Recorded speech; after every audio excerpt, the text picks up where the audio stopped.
Hello, my name is Andy Ainsworth, and I serve with the Seattle Christian Counseling team at our Silverdale location. God bless you, and I hope your day is going well. Not too long ago, I did a video on compassionate care and relationship, and that's kind of a setup for what I'm going to talk about today. Just a brief review on that particular topic, that compassionate care done well and imperfectly has a way of giving a greater confidence that we can come together and dialogue about significant issues in life. Compassionate care helps us to feel safer so we can address fears or concerns or whatever topic we'd want to need to discuss in our relationships, especially in our marriages. Today's conversation, I'm going to take a few minutes to talk about where compassionate care leads to, and that is to vulnerable communication. If we have a confidence that we're experiencing care in our relationship, meaning compassionate care, we can indeed be vulnerable. And simply put, vulnerable communication communicates, I trust you. It says, I trust my wife, Paulette. It says that Paulette trusts me. So what is the definition of vulnerable communication? If we really were to take a look at this and define what it means, and maybe even define a little bit about what trust means. We hear the language used quite a bit that I need to trust my wife, I need to trust my husband, or I don't trust my wife, or I don't trust my husband any longer. But oftentimes we throw the words around and we really don't know what we're saying. We might not even have a clear definition about what we're saying.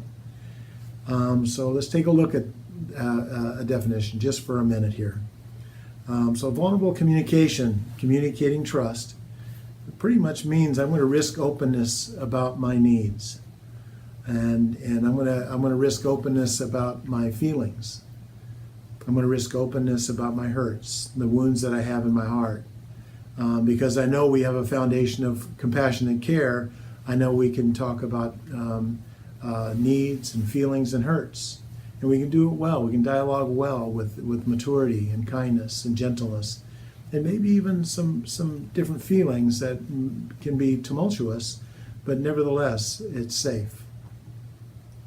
How about sharing your hopes and dreams? When's the last time you shared your hopes and your dreams with your spouse?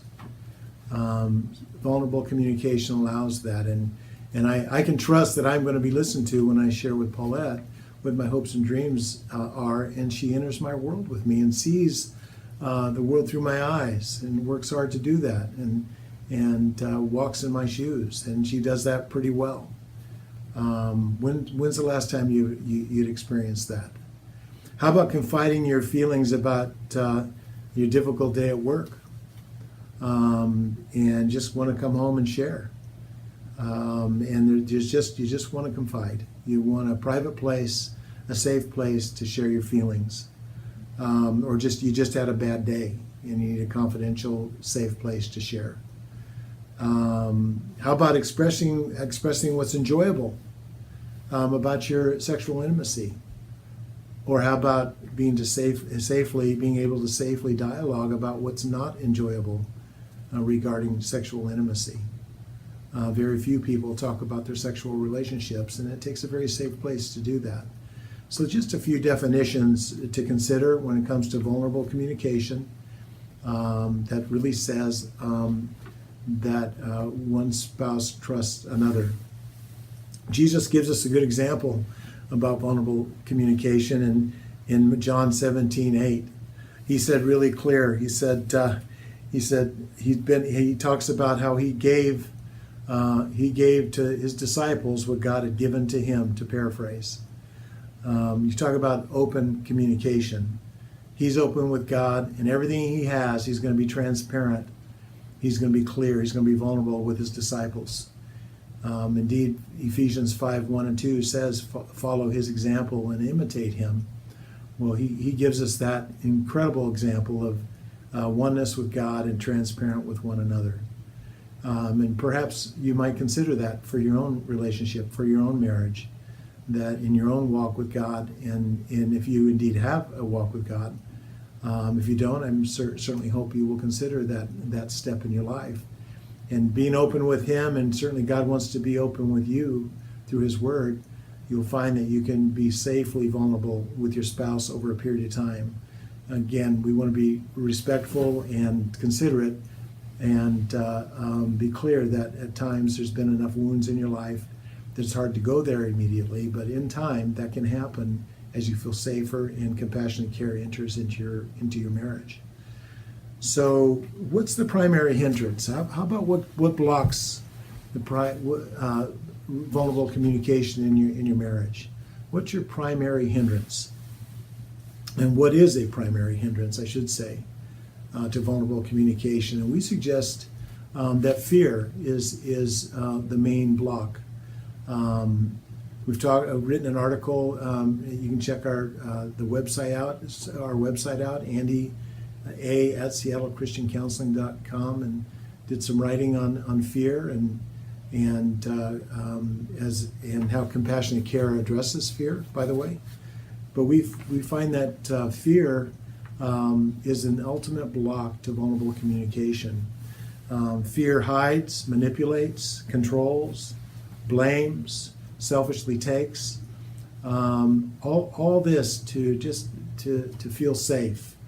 And oftentimes fear doesn't look like control, but it certainly seems to lend to that, and our experience has spoken to that. We have an idea I'd like you to consider. Just give this some thought just for a minute. And if you have a piece of paper handy right there, or a napkin, or and a pen, I'd ask you to grab it, or maybe your journal sitting by. I'd ask you to grab your journal and consider this statement for your own life, for your own marriage, in terms of vulnerable communication. So here it is. I sometimes fail to be vulnerable with my spouse because I'm afraid that what? Again, considering that fear can block vulnerable communication. I sometimes fail to be vulnerable with my spouse because I'm afraid that what? You take a minute and write that down, maybe what you're afraid of, why you wouldn't share. Just think about that idea that I addressed earlier, that compassionate care is an incredible foundation for vulnerable sharing. And maybe you don't feel cared about. Maybe you don't feel safe sharing. Maybe you're tired of the conflict. Maybe you're tired of fighting and quarreling. Whatever that might be for you. So what do we do about it? What do we do about the hindrance, the blockage, the obstacles to vulnerable communication? I know one idea, and time won't permit a whole lot of ideas here, but one idea comes from 1 John 4:18 and 19 in the Bible. And I'd ask you to maybe consider reading that. And there are many other scriptures as well in terms of vulnerability or hindrances to vulnerability.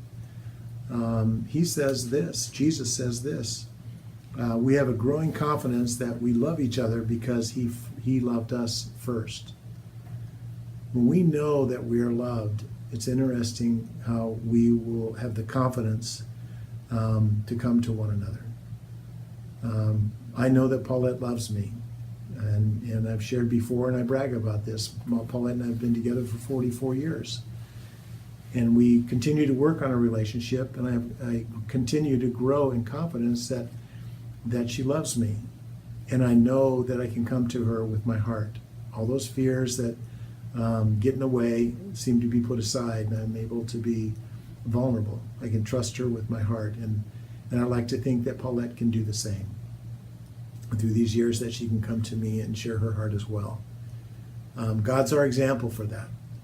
And yet on the relationship down here in our relationship, in our marriages down here on this earth, this requires a lot of work to demonstrate, give and receive compassionate care so we can lean into vulnerable communication and address the fears that might be blocking us.